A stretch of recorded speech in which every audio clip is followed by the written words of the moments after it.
Сәлеметсіңдер ме балалар? Бүгін қыркүйектің 10-ы. Сабақтың тақырыбы бұл малдың төлі. Жаңа сөздермен таныс болайық. Жаңа сөздерді тыңдаймыз, қайталаймыз. Слушаем, повторяем. Құлын, бота, бұзау, қозы, лақ. И дополнительные слова. Ұнайды,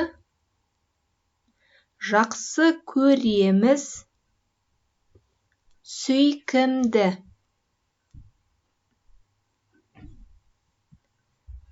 Балалар, тапсырмалармен жұмыс жасайық.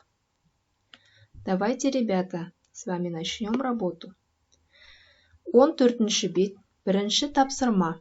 Суреттерге қарап, әрбір малдың төлін атайық.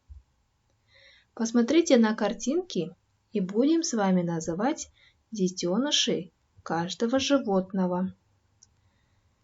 Обращаем внимание на окончание. Алдымен тыңдаймыз, сосын өз бетімізбен қайталаймыз. Сначала слушайте, потом самостоятельно попробуйте повторить. Жылқының төлі құлын. Қойдың төлі қозы. Сиырдың төлі бұзау. Түйенің төлі бота.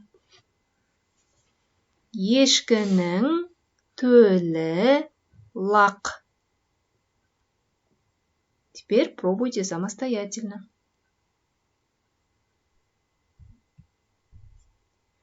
Келесі жазылым тапсырмасы.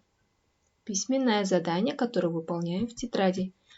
15-ші бет, 2-ші тапсырма. Страница 15, второе задание. Сөздерге жалғауларды дұрыс жалғап, дәптерге көшіреміз. Правильно добавляем окончание к словам и переписываем в тетрадь. Не забудьте правила добавления окончания, которые мы с вами проходили на прошлом уроке.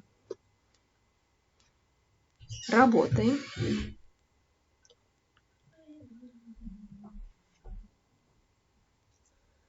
Келесі тапсырма оқылым. Оқулығымызды ашамыз. 15-ші беттегі 3-ші тапсырмаға қараймыз. Читаем задание номер 3 в 15 странице.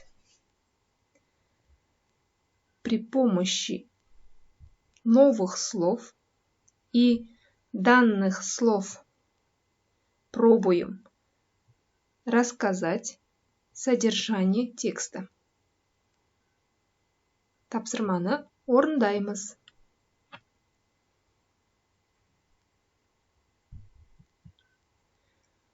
Балалар, біз сонымен бүгін нені үйрендік, нені есте сақтауымыз керек?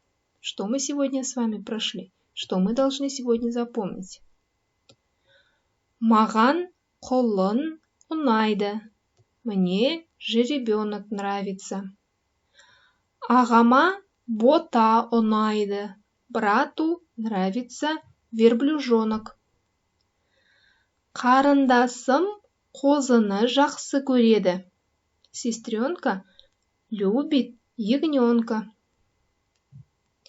Ініме бұзау мен лақ ұнайды. Младшему брату нравится теленок и козленок. Сабақ аяқталды. Сау болыңдар.